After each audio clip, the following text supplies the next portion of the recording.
9வது மாச பிரெக்னன்சில இருக்கீங்களா? டெலிவரி எப்ப ஸ்டார்ட் ஆகும், டெலிவரி பெயின் எப்படி இருக்கும், எப்ப ஸ்டார்ட் ஆகும், அதை நான் எப்படி தெரிஞ்சுக்கிறது? அது உண்மையிலேயே டெலிவரி பெயினா இல்ல நார்மலா வர சூட்டு வலியா, பிரசவ வலிக்கும் சூட்டு வலிக்கும் என்ன வித்தியாசம், இதெல்லாம் எப்படி தெரிஞ்சுக்கிறதுன்னு கன்ஃபியூஷன்ல இருக்க மாமிஸா நீங்க, கண்டிப்பா இந்த பதிவு உங்களுக்காக தான். சோ 9வது மாசத்துல இந்த 7 விஷயங்கள் நான் உங்களுக்கு சொல்ல போறேன் இன்னைக்கு. உங்களோட பாடி, அதாவது நான் எப்பவுமே சொல்ற ஒரு விஷயம், delivery is the natural process. இந்த நேச்சுரல் ப்ராசஸ எப்படி நடத்தணும்ன்றத நம்ம பாடியே நேச்சுரலா நம்மளுக்கு க்ளூ கொடுக்கும். சோ அந்த க்ளூஸை நம்ம கரெக்டா நம்ம பாடிக்கு ரெஸ்பாண்ட் பண்ணி நம்ம அதை தெரிஞ்சுக்கிட்டோம் போது நம்மளோட லேபர் சைன்ஸ் அண்ட் சிம்டம்ஸ் என்னங்கிறது டைம்லி தெரிஞ்சுக்கிட்டு நம்ம ஹாஸ்பிட்டல் போறதுக்கு கரெக்டா இருக்கும். ஓகேங்களா? சோ இந்த 7 விஷயங்களை நீங்க தெரிஞ்சுக்காம போயிட்டீங்க அப்படின்னா நீங்க ஹாஸ்பிட்டல் போற டைம்ல உங்களுக்கு கன்ஃபியூஷன்ல இருக்குங்க. சோ அதனால மறக்காம நான் சொல்ற இந்த 7 விஷயங்களை இந்த 9வது மாத கர்ப்பிணி பெண்கள் எல்லாரும் எழுதி வச்சுக்கோங்க, தெரிஞ்சு வச்சுக்கோங்க, வீடியோவை சேவ் பண்ணிக்கோங்க, சப்ஸ்கிரைப் பண்ணாதவங்க சப்ஸ்கிரைப் பண்ணிக்கோங்க. ரொம்ப முக்கியமான விஷயம். ஓகேங்களா? சோ ஃபர்ஸ்ட், உங்க பாடி உங்களை டெலிவரி பண்றதுக்கு எப்படி தயார்படுத்துது அப்படிங்கிற முதல் அறிகுறி என்ன அப்படின்னா, பேபி கீழே இறங்குறது. அதாவது நம்ம எல்லாருக்குமே தெரியும், 9th மந்த் வரைக்கும் நம்ம வீட்டுல கூட பாட்டிங்கெல்லாம் சொல்லுவாங்கல்ல, வயிறு இறங்கி போச்சு, இன்னும் ஒரு வாரத்துல உனக்கு பிரசவம் ஆகும், இன்னும் 2 வாரத்துல ஆகும், அந்த மாதிரி சொல்லி நீங்க கேள்விப்பட்டிருப்பீங்கல்ல. சோ வயிறு கீழே இறங்குறதுன்னா என்னன்னா, பேபி அதாவது 9 months வரைக்கும் பேபி ஃபுல்லா இந்த செஸ்ட், இந்த விழா எலும்பு இருக்கு இல்லைங்களா, அந்த விழா எலும்பு வரைக்கும், இந்த செஸ்ட் வரைக்கும் பேபி அந்த வயிறு வந்துட்டு இருக்கும். சோ மதர்ஸ் எல்லாருமே மூச்சு விட முடியாத, நிறைய உட்கார முடியாம, படுக்க முடியாம, நிறைய அந்த 9 மாசம் வரைக்கும் ரொம்ப கஷ்டப்பட்டிருப்பீங்க. அந்த 9th மந்த்ல என்ன ஆகும்னா, சடனா நீங்க ஒரு ஃப்ரீயா ஃபீல் பண்ணுவீங்க. இந்த இடம், இந்த விழா எலும்பு இந்த இடத்துல காலியான மாதிரி, ஏன்னா பேபி கீழே புஷ் ஆயிடுச்சு. சோ கீழே புஷ் ஆனோன்னு இந்த தொப்புளுக்கு கொஞ்சம் மேல வரைக்கும் இங்க உங்களுக்கு ஃப்ரீயா ஃபீல் ஆகும். சோ அந்த மாதிரி ஒரு ஃபீல் ஆகுது. நெஞ்செரிச்சல்லாம் இல்லாம போகும், நல்லா மூச்சு விட முடியும். சோ இந்த மாதிரி ஒரு சைன்ஸ் தெரிஞ்சது அப்படின்னா, your body is getting ready to deliver. This is the first sign. ஓகேங்களா? சோ 2வது சைன் என்ன அப்படின்னா, கொஞ்சம் கொஞ்சமா உங்களுக்கு பெயின் ஸ்டார்ட் ஆகும். அதாவது ஒரு 2 weeks 3 weeksக்கு முன்னாடில இருந்து வயிறு திடீர்னு டைட் ஆகும், திடீர்னு லூஸ் ஆகும். அப்படியே இடுப்பு கீழே கால் எல்லாமே வலிக்கும். வயிறு திடீர்னு டைட் ஆகும், திடீர்னு லூஸ் ஆகும். சோ இது இர்ரெகுலரா இருக்கும். ஓகேங்களா? இந்த கிராம்ஸ் மாதிரி எல்லாம் வரும். ஏன்னா இதெல்லாம் உங்க பாடியை தயார்படுத்துது. உங்க பாடி ரெடி ஆயிட்டு இருக்கு பேபியை வெளியில எக்ஸ்பெல் பண்றதுக்கு. இது 2வது சைன். 3வது உங்களுக்கு பிரைவேட் பார்ட்ல ஒயிட் டிஸ்சார்ஜ் மாதிரி, அதாவது ஒயிட் டிஸ்சார்ஜ் கூட சொல்ல முடியாது, நல்ல ஜெல்லி சப்ஸ்டன்ஸா, ஒரு சளி மாதிரி, கெட்டி சளி மாதிரி ஒரு ஜெல்லி சப்ஸ்டன்ஸ் டிஸ்சார்ஜ் வரும். டிஸ்சார்ஜ் அது வெறும் ஒயிட்டா வரும், இல்ல கண்ணாடி மாதிரி கிளியரா வரும். அதுக்கப்புறமா ஒயிட் அண்ட் ரெட், பிங்க் கலர்ல வரும், பிளட் மிக்ஸ்டா வரும். சோ இந்த மாதிரி எல்லாம் வரும். அது என்ன அப்படின்னா ஷோ அப்படின்னு சொல்லுவாங்க. என்ன அந்த ஷோ அப்படின்னா, உங்க கர்ப்பப்பையோட வாய்க்கு அந்த ஷோ தாங்க இந்த 9 மாதங்களா ஒரு கதவா இருந்தது. சோ உங்க கர்ப்பப்பையோட வாய் திறக்கிற அந்த ஒரு விஷயம் தான் உங்க பாடி இந்த மாதிரி ஒரு ஷோ டிஸ்சார்ஜ் உங்களுக்கு காட்டும். சரிங்களா? இந்த மாதிரி ஒரு ஷோ வருது அப்படின்னா டெலிவரி 2-3 நாள் ஆக போகுது அப்படின்னு அர்த்தம். பாடி அழகா ஒவ்வொரு விஷயத்துல ஒவ்வொரு ஸ்டெப்ல நம்மளுக்கு இன்டிமேட் பண்ணிட்டே இருக்கும். அதை நம்ம ரெஸ்பாண்ட் பண்ணிட்டு போகணும். சோ ஒன்ஸ் ஷோ ஸ்டார்ட் ஆயிடுச்சு அப்படின்னா என்ன அர்த்தம்னா, உங்களோட கர்ப்பப்பையோட வாய் இப்படி ஃபன்னல் மாதிரி இருக்குங்க.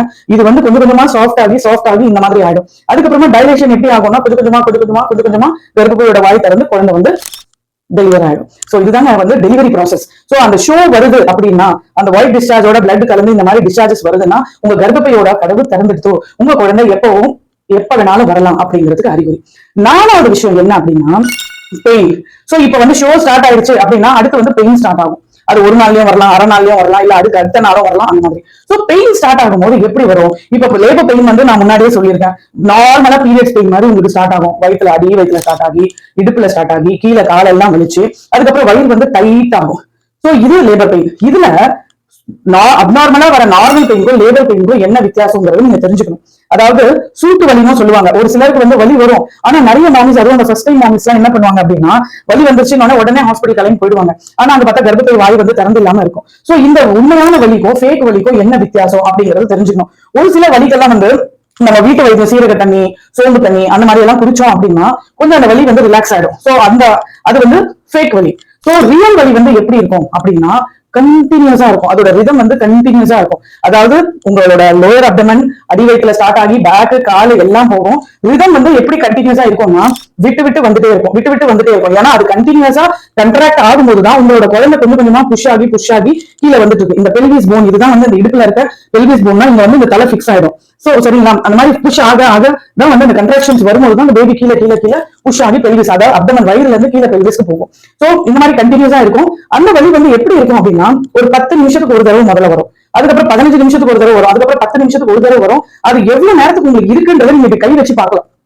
அதாவது அந்த பெயின் ஸ்டார்ட் ஆகும்போது நீங்க வயிற்றுல இப்படி கை வச்சீங்கன்னா அப்படியே கல்லு மாதிரி இருக்கும், வயிறு வந்து ரொம்ப மூவ் ஆகாம கல்லு மாதிரி இருக்கும். சோ அந்த கல்லு மாதிரி எத்தனை செகண்டுக்கு இருக்கு அப்படிங்கறத நீங்க பாக்கணும். அது வந்து ஸ்டார்டிங்ல 10 செகண்ட்ஸ் இருக்கும், 15 செகண்ட்ஸ் இருக்கும். சோ 10 நிமிஷத்துல ஒரு வலி வருது, அது 10 செகண்ட்ஸ்க்கு இருக்கு அப்படின்னும் போது நீங்க ஆக்டிவ் லேபர்ல இல்ல, ஹாஸ்பிட்டல் போக வேண்டாம். ஓகேங்களா? ஏன்னா நான் ஏன் இதை வந்து இவ்வளவு டீடைலா உங்களுக்கு சொல்றேன் அப்படின்னா, நிறைய பேருக்கு பிரசவம்னாலே பயம், லேபர் ரூம்னாலே பயம், லேபர் ரூம் நர்சஸ்னாலே பயம், ஹாஸ்பிட்டல்னாலே பயம். சோ அந்த மாதிரி எல்லாம் இருக்கிறவங்க இதெல்லாம் தெரிஞ்சுக்கிட்டீங்கன்னு போது கரெக்டான டைம் எப்ப ஹாஸ்பிட்டல் போறதுன்னு தெரிஞ்சா உங்களோட 15 hours 20 hours labour ப்ராசஸ cut short பண்ணி 7 hours 5 hours முடிச்சிடலாம். அதுக்காக தான் நான் சொல்றேன். So education is most important. ஓகேங்களா? சோ இந்த ரியல் பெயின் வந்து இப்படிதான் இருக்கும். இன்டென்சிட்டி வந்து ஸ்லோல இருந்து கிராஜுவலா கடல் அலை மாதிரி ரைஸ் ஆகி அப்படியே இறங்கும். கண்டினியூஸா விட்டு விட்டு வரும். 10 மினிட்ஸ்ல 2 பெயின் மேல 2-3 பெயின்ஸ் வருது. அது வந்து மினிமம் ஒரு 20 செகண்ட்ஸ், மேக்ஸிமம் ஒரு 30 செகண்ட்ஸா இருக்கு அப்படின்னும் போது அலாம் sign. You have to get ready to go hospital. ஓகேங்களா? சோ ஃபேக் பெயின்னா எப்படின்னா இர்ரெகுலரா இருக்கும். இர்ரெகுலர்னா ஒரு அரை மணி நேரத்துக்கு ஒருக்கா வந்தது, கொஞ்ச நேரம் இருந்தது போயிடுச்சு, திரும்ப ஒரு 1 மணி நேரம் கழிச்சு, திரும்ப ஒரு 2 மணி நேரம் கழிச்சு, அந்த மாதிரி வரும். கொஞ்ச நேரம் இருக்கும். இந்த மாதிரி 10 மினிட்ஸ்ல ஒரு வலி 2 வலி அந்த மாதிரி ரெகுலர் விதமா வராது, இர்ரெகுலரா இருக்கும். சோ இந்த மாதிரி இருந்தது அப்படின்னாலே நீங்க வந்து தெரிஞ்சுக்கலாம். அடுத்து வந்து உங்களுக்கு குழந்தை கீழே இறங்க இறங்க கீழே அடியில வந்து பிரஷர் ஃபீல் ஆகும். நடக்க முடியாது. நடக்கும் போது ஏதோ அந்த இடத்துல முட்டுற மாதிரி, பிரைவேட் பார்ட்ல முட்டுற மாதிரி ஒரு ஃபீல் ஆகும். நடக்க முடியாது, பெயின் இருக்கும், ஏதோ அந்த இடத்துல அடிச்சுட்டு இருக்க மாதிரி இந்த மாதிரி ஃபீல் எல்லாம் ஆகுதுன்னு போது உங்க பாடி வந்து டெலிவரிக்கு தயார் பண்ணிட்டு இருக்கு அப்படின்னு அர்த்தம். சோ பெயின் வந்தாச்சு, மியூக்கஸ் பிளக் வந்தாச்சு. அடுத்து வந்து என்ன ஆகும்னா உங்களோட பவல் அண்ட் பிளாடர், அதாவது ஃப்ரீக்வெண்டா குழந்தை தலை கீழே வந்தது அப்படின்னா நம்மளோட யூரினரி பிளாடர் மேல டச் ஆகி அடிக்கடி யூரின் போற மாதிரி ஒரு சுச்சுவேஷன் வரும். ரெண்டாவது, அடிக்கடி யூரின் போறது 9 மாசத்துல இருந்தே இருக்கும், பட் ஃப்ரீக்வெண்டா இந்த டைம்ல. ஆனா ஃபுல்லா உங்களால வந்து ட்ரெயின் பண்ண முடியாது. கொஞ்ச நேரம் போன மாதிரி இருக்கும், திரும்ப வர மாதிரி இருக்கும், திரும்ப போற அந்த மாதிரி. அதுக்கு அடுத்து இன்னொரு முக்கியமான சைன் என்ன அப்படின்னா லூஸ் மோஷன் ஆகும், இல்லைன்னா வந்து அவங்களுக்கு ஃப்ரீக்வெண்டா மோஷன் பாஸ் பண்ற மாதிரி ஒரு சுச்சுவேஷன் இருக்கும் இந்த டைம்ல. அதாவது அந்த குடல் வந்து சுத்தமானா குழந்தை வந்து சீக்கிரமா இறங்கி சீக்கிரமா டெலிவரி ஆயிடும். சோ அந்த குடல் சுத்தம் தன்னாலே இந்த ஹார்மோனல் சேஞ்சஸ்ல இந்த பாடி வந்து தயார்படுத்துறதுல ஃப்ரீக்வெண்டா அவங்களுக்கு சடனா லூஸ் மோஷன் ஆகும். இல்ல திரும்ப திரும்ப ஒரு 3-4 டைம்ஸ் அவங்க பாத்ரூம் போற மாதிரி இருக்கும். சோ இந்த ஒரு சிம்பிள் இருக்கும். இதெல்லாம் இருக்குன்னா உங்க பாடி தயார் நிலையில இருக்கு டெலிவரிக்குன்னு அர்த்தம். அதுக்கு அடுத்து பனிக்கூடம், வாட்டர் பிரேக். சோ பனிக்கூடம் இது வந்து எல்லாருக்குமே ஸ்டார்டிங்ல உடைஞ்சிருது அப்படின்னு அர்த்தம் இல்ல.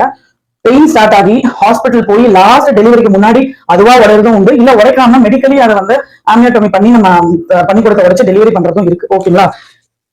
சோ இந்த வாட்டர் பிரேக்கும் ஒரு சைன். வாட்டர் பிரேக் வந்து பெயினே இல்லாம வாட்டர் பிரேக் ஆயிட்டாலும் நீங்க ஹாஸ்பிட்டலுக்கு போய் ஆகணும். அதுக்கு அடுத்து எப்ப ஹாஸ்பிட்டல் போகணும் அப்படிங்கிறதுதான் லாஸ்ட் பாயிண்ட், 7வது பாயிண்ட். என்ன அப்படின்னா பெயின் ஸ்டார்ட் ஆயிடுச்சு, ஷோ ஸ்டார்ட் ஆயிடுச்சு, உங்களுக்கு பனிக்கூடம் உடைஞ்சிச்சு, ப்ளீடிங் ஆகுது, பேபியோட மூவ்மெண்ட்ஸ் வந்து கம்மியா இருக்கு, இந்த மாதிரி சைன்ஸ் எல்லாம் இருக்கு அப்படின்னும் போது இமீடியட்டா நீங்க வந்து, அதாவது டெலிவரி பெயின் இருந்தாலும் சரி இல்லைனாலும் சரி, உங்களுக்கு வாட்டர் பிரேக் ஆயிடுச்சு அப்படின்னாலே நீங்க ஹாஸ்பிட்டலுக்கு போயிடணும்.